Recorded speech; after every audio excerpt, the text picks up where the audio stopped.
How to send Solana from Binance to Phantom Wallet.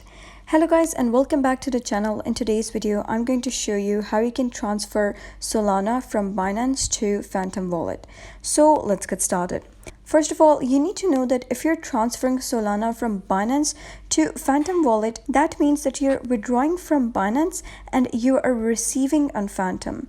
So for that, you gotta first of all download both of the applications and you gotta log into your accounts. And first of all, you gotta head over and log into Binance and you'll be redirected to the home page. So what you gotta do is simply click on assets at the bottom right. Once you do so, you'll be able to see a couple of options. So you gotta click on withdraw. And then you gotta click on withdraw over here. And once you do so, you gotta select your coin. In our case, it's Solana. So I'm gonna click on Solana. And after that, you'll be taken to this interface. So you gotta paste down the address, the network, and withdrawal amount. Checking the network is really crucial because if the network is not right, that there is possibility that your Solana will be lost. So in order to get this address, you gotta head over to Phantom Wallet and then you gotta click on receive over here.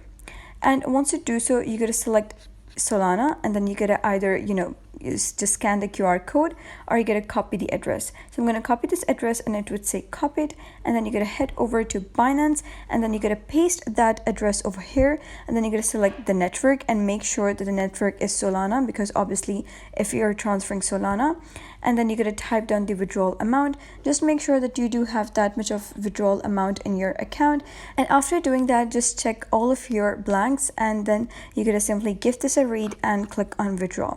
So that was basically how you can send Solana from Binance to Phantom Wallet. So if you found this guide helpful, give it a thumbs up and don't forget to subscribe for more helpful tutorials. I'll see you in the next video.